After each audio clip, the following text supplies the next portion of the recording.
continuidade aqui na nossa parte 3, pessoal, né, desses diálogos de história sobre o S-21, o presídio de terror do Pol Pot.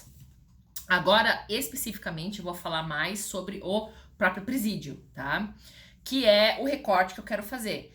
Eu poderia estar falando dos campos de trabalho forçado, né? Eu poderia estar falando dos campos de extermínio que teve ali dentro, né? Dos killing fields. Mas eu vou falar mais do presídio, tá? Vejam, eles tinham uma estruturação organizacional muito focada em segurança. E por que eu digo isso? Porque surgiu com o Khmer Rouge, junto com esse partido, né, e a instituição do Kampuchea Democrático, ao mesmo tempo que surgiu essas ideologias distorcidas que nós falamos no vídeo passado, surgiu também o sentimento de muita paranoia. Tá? Pol Pot, em especial, Pol Pot e Nung Chea, né, que são os personagens, um dos principais protagonistas desse acontecimento todo. O Pol Pot era o brother number one, né, o irmão número 1. O Nung Chea era o brother number 2, né? Então ele era assim, o vice, né? Ele era o braço direito. Apesar de eles decidirem muita coisa numa cúpula nuclear, né, que era Nung Chea, que era Nung Chea, Pol Pot, Tomak, Son Sen, tá? São figuras chaves, centrais ali do regime do Khmer Rouge. E decidiam muita coisa ali. Claro, haviam delegações para um centrão ali, para um núcleo mais estendido, mas o núcleo do núcleo mesmo eram essas pessoas e eram os articuladores de muitas coisas ali dentro, né? E os responsáveis por retroalimentar essas ideologias distorcidas com propaganda, né, que tinha do governo. Lembrando que não tinha televisão, hein, pessoal? Não tinha televisão, cortou a televisão, tá? Eles faziam propaganda através de rádio, se eu não me engano, também no boca a boca, aquelas propagandas assim de pessoal mesmo, tá? Mas tinha muita propaganda partidária. E aí, nessa situação, esse núcleo era o responsável exatamente por decimar essas ideologias mais distorcidas, vamos dizer assim, do maoísmo. Tinha muito maoísmo, tá? Mas tinha uma questão de uma pegada deles, vamos dizer, o tempero deles, né? E junto com isso vinha muita paranoia, demais. Eram os inimigos. Eles, principalmente Nung Chea, Pol Pot, Son Sen ali, eles tinham uma fixação tremenda com inimigos, né? Pessoas que pudessem vir a destruir o partido, vir a destruir o regime. E aí aquela coisa assim, quando você enxerga inimigo em todo lugar, todo mundo é inimigo, né? Então eles dividiam entre os inimigos externos e os inimigos internos. Segundo eles, os inimigos externos eram mais fáceis de perceber, tá? De averiguar, porque eram mais delimitados, né? Estados Unidos, Vietnã, sabe? Gente, eu acho que basicamente o mundo inteiro, se fosse mais pró-ocidental, era considerado inimigo, né? Era muito fácil se tornar inimigo da República Democrática do Kampuchea, tá? Esses eram os externos. Segundo o Nung Chea, era mais difícil identificar os inimigos internos, né? Dizer assim, os externos a gente consegue até ver, mas e os internos, né? Que são os nossos aqui. Como é que fica isso? E a partir disso, de querer preservar o partido a qualquer custo, caçando e derrotando os inimigos, é que começou a se criar, bem no começo, lá por 76, o que eles chamavam de polícia secreta, que é chamado de Santen Ball. Tá? O Santen Ball era a polícia secreta da República Democrática do Kampuchea.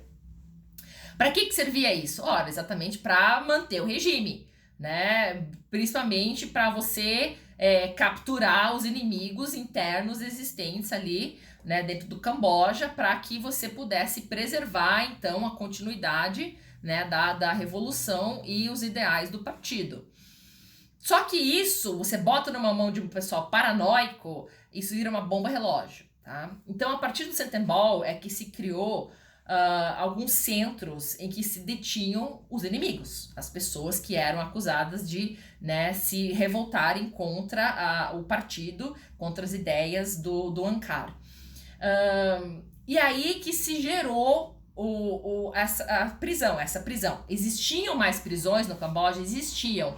Mas ali, o S-21 era mais nuclear, tá? Era por estar na capital Phnom Penh, por abrigar uma grande quantidade de presos e tal. Era ali que você tinha o exercício da polícia secreta.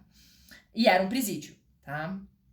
Por que era chamado S-21? Na verdade, era o presídio de Tuol Sleng, tá? Esse era o nome do presídio, Tuol Sleng. E o instituto tinha ali dentro a polícia secreta. Eles eram meio que um mixão. Então você imagina, para você fazer uma contraponto aqui, que a sede da Polícia Federal é dentro de um presídio, por exemplo. Tá? Era essa a ideia, não eram sedes separadas. Então por isso que, por a função ser tudo misturado ali, você acaba fazendo a correlação imediata. Então o Tuol Sleng era o presídio, mas o S-21 era da questão da polícia secreta. Mas funcionava tudo meio embrulhado ali, as coisas acabaram se confundindo.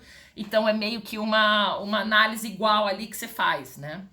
O S que tem, né, é do Santen Bol, né, da polícia secreta. E o 21 era a designação de uma região que eles dividiam. Então eles dividiram o Camboja em várias regiões e aquela onde estava o presídio era a região 21. Por isso S-21, Santen Bol 21, tá? A polícia secreta da região 21, ok?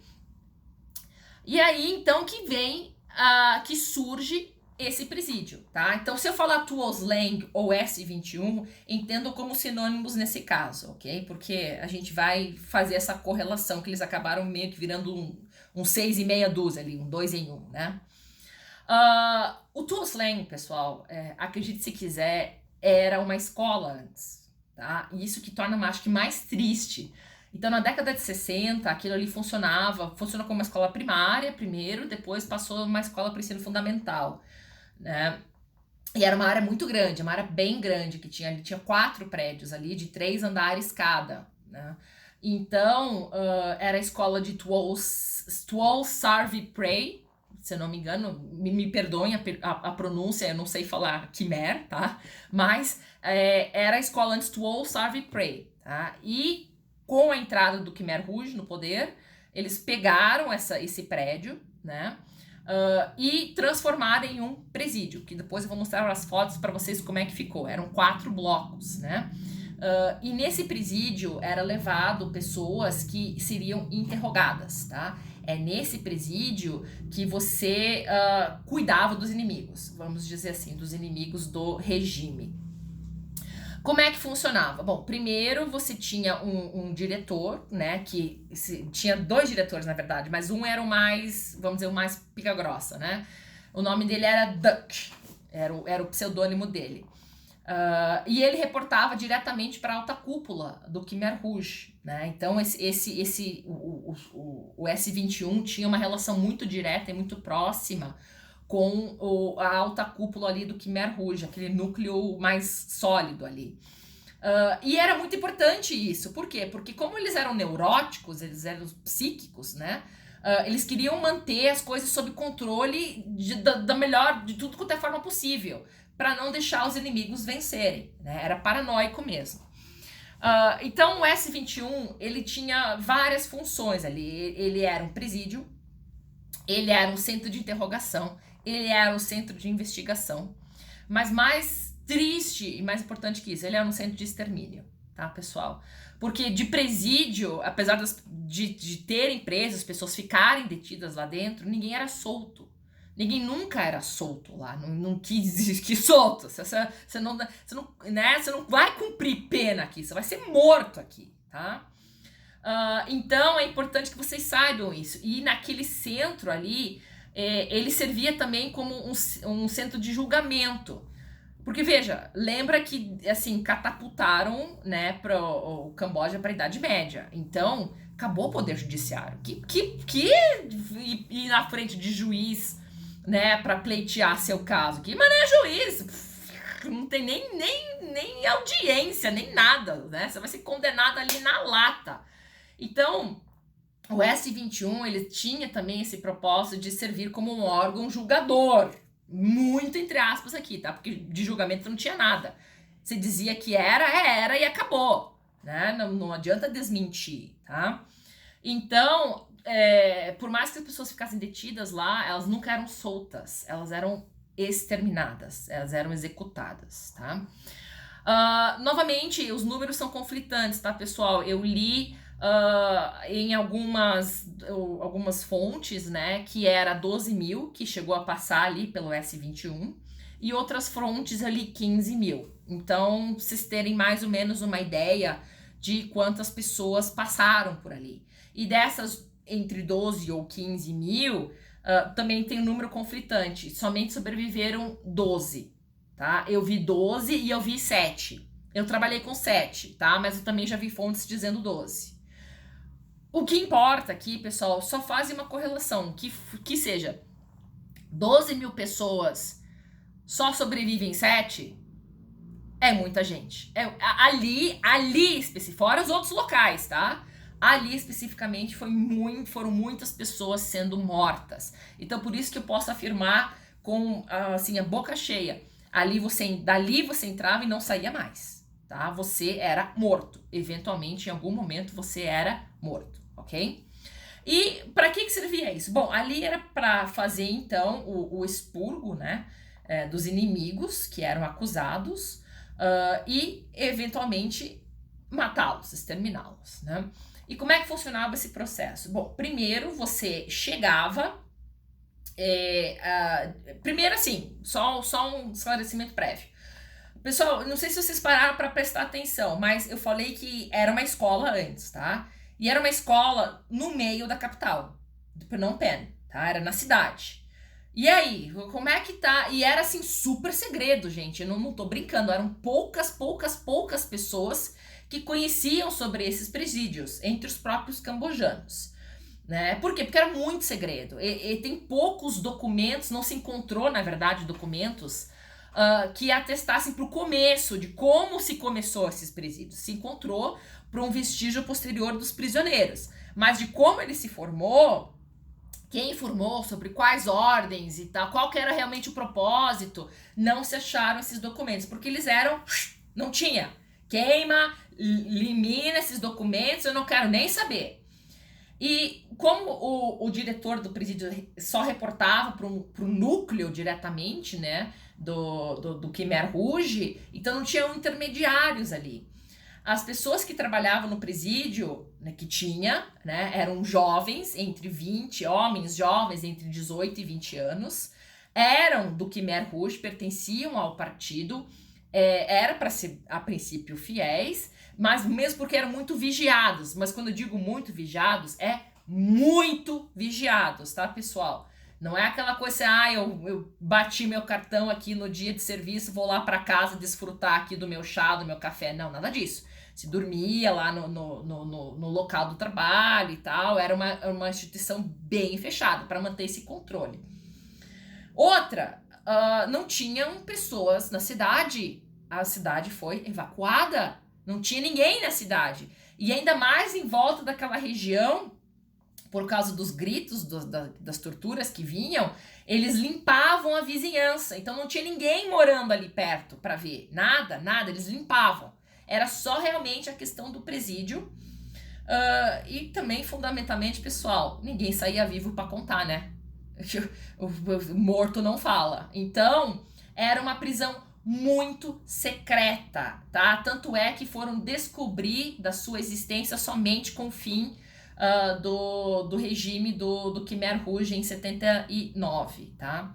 Que eu também já vou mencionar sobre isso. Então, ninguém sabia disso. Era muito secreta. Tipo, o Holocausto que tinha a exterminação dos campos de concentração dos judeus, que só foi se descobrir depois, tá?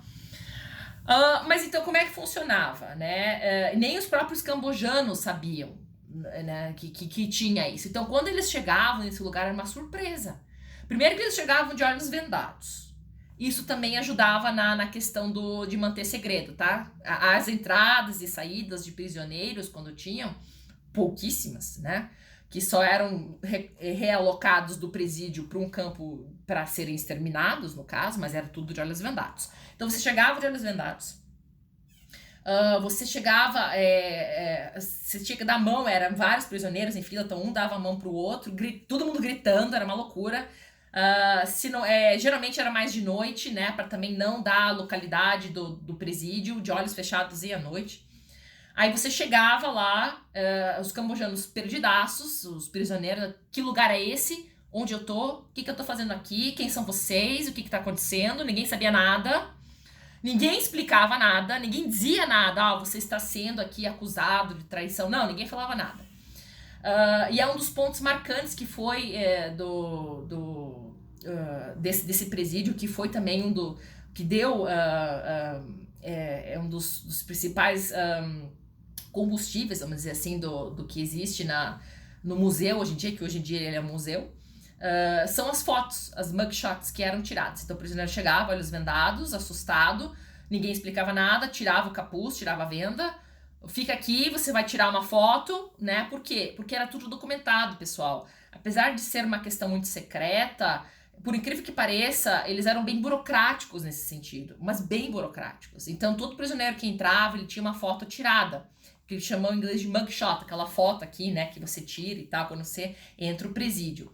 Então todo prisioneiro, né, tinha essa foto tirada, às vezes nem soltava na mão do outro, assim, só o cara mirava ali a foto e pá, batia. Ele era fichado, perguntava o nome, perguntava a aldeia que pertencia e tal, e o cara ia preso. E aí começava, tá? Aí começava a sessão tortura. Tinha prisioneiros que ficavam lá por 2, 3 meses, eram torturados, todos eram torturados. Tá? Por quê? Porque você tinha que confessar. Você tinha que confessar que você traiu, né, o regime. Você tinha que confessar que você era da CIA. Você tinha que confessar que você era do KGB. Você tinha que confessar que você era o inimigo do partido. Pessoal, sem brincadeira, tem pessoas que nem sabiam o que era CIA, o que era CIA, o que é KGB, não sei o que é isso. Pá, tortura. Entendeu? Então, e essas torturas eram extremamente documentadas, tá? Então, era burocrático o processo, era bem estranhamente era realmente documentado essas situações, tá? Então, o que eles faziam? Eles pegavam, né, traziam uma pessoa para uma sala, alguma coisa, para serem torturadas, perguntas. Eu sei que você tá traindo, aquelas perguntas de doutor, sei que você tá traindo, confessa, você participa da CIA, você participa do KGB, você vaza informações, você é um inimigo, né? E tortura na pessoa, tá? Várias torturas que eu já vou mostrar aqui no próximo vídeo para vocês, essas fotos aí. Afogados, eles tomavam choque, apanhavam, tudo quanto é tipo de tortura, tá? E aí, isso às vezes, 1, 2, 3, vários dias. Chega uma hora que daí tudo documentado. Olha, no dia tal, foi o interrogador tal para tal sala, com tal prisioneiro, fizeram tais procedimentos, né, no prisioneiro, do qual o prisioneiro diz que fazia, não fazia. Mas vejam, isso eram documentos manipulados também, né, gente? Não vamos ser ingênuos. Eram documentos que constavam informações para confirmar a suspeita de que ele era um inimigo. Aquela coisa, papel aceita tudo, né, gente? E aí, depois de muita tortura, você era convidado, vamos dizer nesses termos, a mencionar outras pessoas que participam com você. Então, por isso que passou tanta gente lá. Porque sob tortura, meu amigo, eu forneço até o nome do meu vizinho. Não sei se ele participa ou não, mas eu quero que isso pare. E começa a fornecer nome. E aí é aquela bola de neve, né? Dos que entram do nome fornecido, fornece mais 5, e fornece mais 5, e assim por diante. Isso hipoteticamente.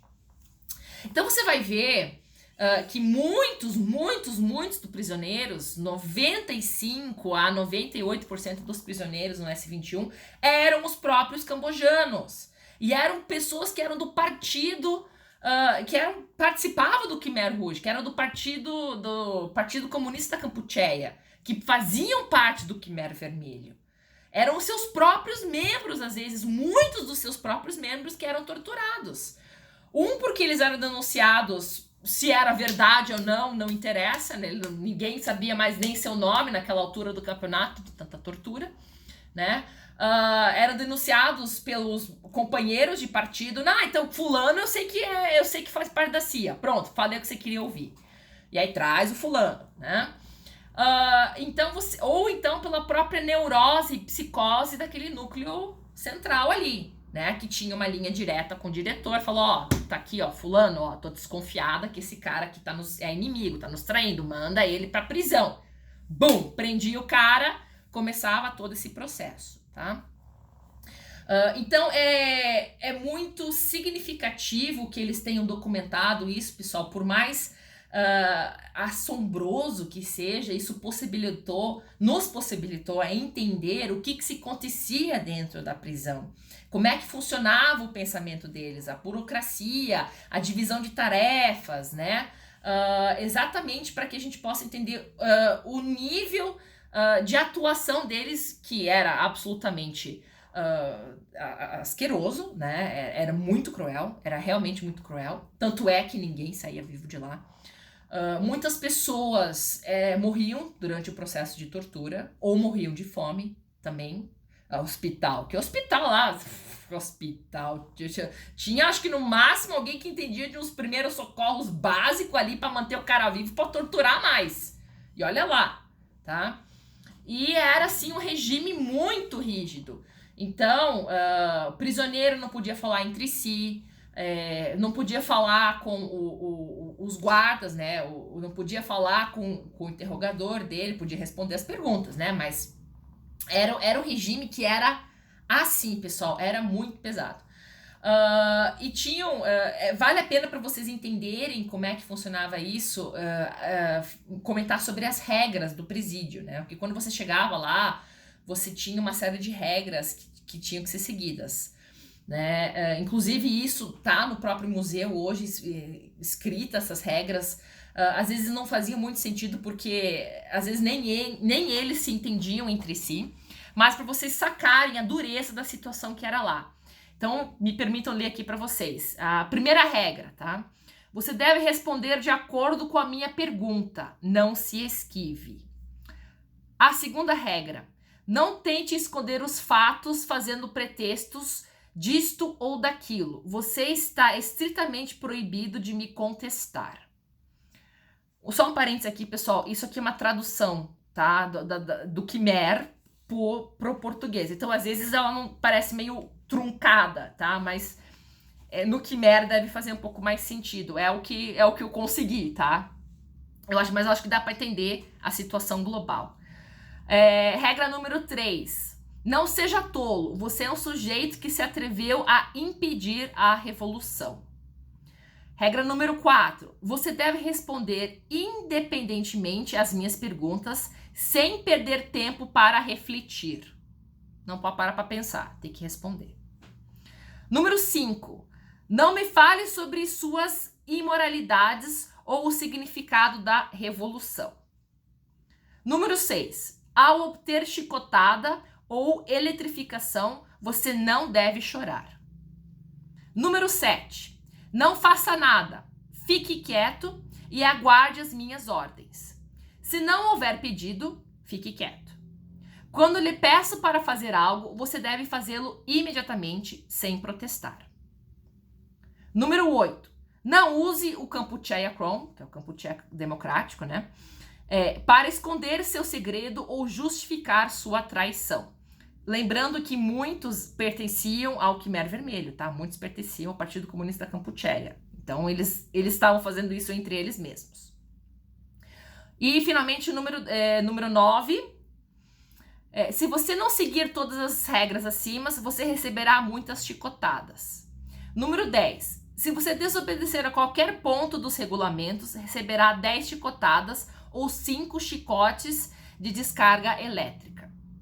Então, essas eram as regras que eles estipulavam dentro do presídio. Deu para ter uma noção de como era duro, era difícil, pessoal, né? A convivência ali. Por isso que entre 12 e 15 mil, 7 sobreviveram. Né? E 7 sobreviveram porque eles tinham vamos dizer assim, habilidades que eram úteis dentro do presídio. Então, por exemplo, sobreviveu um mecânico, né, que ele sabia consertar carro. Sobreviveu um cara que era artista, que eu vou trazer aqui as pinturas para vocês agora no próximo módulo, que ele foi o que mais retratou posteriormente como eram feitas as torturas, né, dentro do presídio e também em outros lugares. E também sobreviveu mais umas pessoas que eu peço desculpas, eu não tô me recordando de imediato. Eu sei que foram 7 pessoas, tá? De 12 a 15 mil. É significativo. As pessoas que eram mortas durante o procedimento de tortura eram enterradas numa vala comum, né, ali nos fundos da escola. E a vala comum chegou a um ponto que começou a ficar tão lotada, tão cheio de corpos, que eles tinham que transferir para outro lugar que pudesse abrigar. E aí que nós temos, então, a estrutura de museu que existe hoje dividida em 2. A do presídio e do Killing Fields, que chamam de Shok-Ek, acho que pronuncia. E aí os prisioneiros que não morriam torturados eram levados para lá, né? Tinha valas comuns, mas assim, comunzaça mesmo. E a pessoa era morta ali, era executada ali.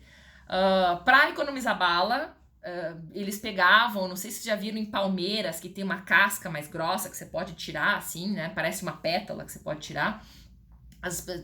Pegavam essas coisas de palmeiras e cortavam a garganta ou matavam na paulada a pessoa porque tinha que economizar bala. E isso tudo em um âmbito urbano, né, pessoal? Imagina, você tem tanto presídio quanto esses killing fields em âmbito urbano. E aí, para disfarçar o som das pessoas sendo torturadas, dizem que tinham alto-falantes, assim, 24 horas, passando propaganda, né, bem alto, para que você disfarçar o grito e a súplica das pessoas.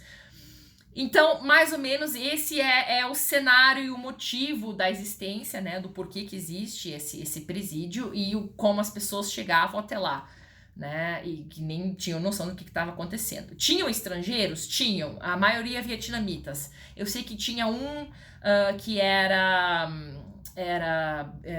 australiano, né, que ele tá a foto dele lá, tiraram a foto dele também, eu acho que, se não me engano, um britânico, mas eu não tenho certeza, tá, mas tinham os maioria dos estrangeiros eram vietnamitas, tá? Porque eles tinham um ranço, Khmer Rouge tinha um ranço muito grande com os vietnamitas, ok? E como é que se descobriu isso aí, pessoal? Como é que, então, que eu comentei com vocês, esse era super segredo, como é que ficaram sabendo?